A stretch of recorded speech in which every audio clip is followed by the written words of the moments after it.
brought you yesterday. Police have identified the man arrested in that deadly bus shooting in Fort Lauderdale. There's a bus going the wrong way on the eastbound lane. Almost ran into me and a lot of cars. And we are just now hearing the calls for help from stunned drivers. That chaotic scene ending right in front of the Fort Lauderdale police station. 2 people are dead, and now we're learning new details about the man at the center of it all. Local 10's Amy Viteri is live with more. Amy. Well, just within the last half hour, we were able to get a copy of the arrest affidavit in this case, shedding new light on exactly what happened inside that bus. A police officer describing hearing several shots from the bus even after it stopped right in front of the Fort Lauderdale Police Department. According to investigators, the suspect in this case, Jamal Myers, fired 12 shots from a semi-automatic handgun at terrified passengers on board. He then reloaded and fired 9 more shots, ultimately hitting 4 people, killing 2 of them. Police say the man responsible for the terrifying and deadly shootings inside a Broward County bus is 34-year-old Jamal Myers.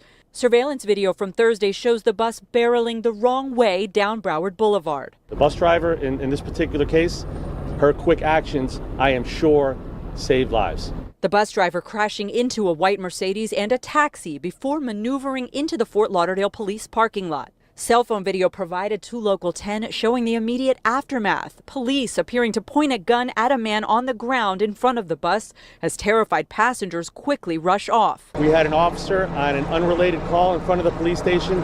He too heard several gunshots coming from within the bus. The officer came out to investigate.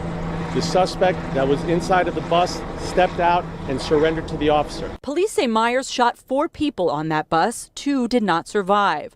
Why he allegedly opened fire is not clear, but Local 10 learned Myers has an extensive criminal history. Arrested 21 times in Broward County, the state flagged him as a habitual felony offender in 2019.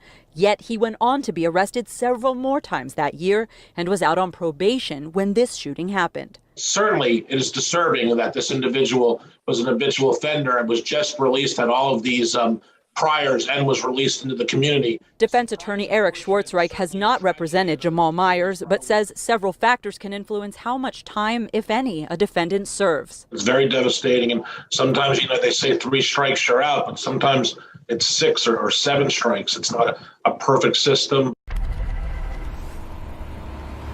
And police say Myers surrendered to their custody without any sort of incident, but they say he did complain of chest pains at that time and was taken away for treatment. Myers was due to appear before a judge today in court, but according to his lawyer, that had to be postponed because of medical issues. For now, he does remain in custody. We're live in Fort Lauderdale. Amy Viteri, Local 10 News.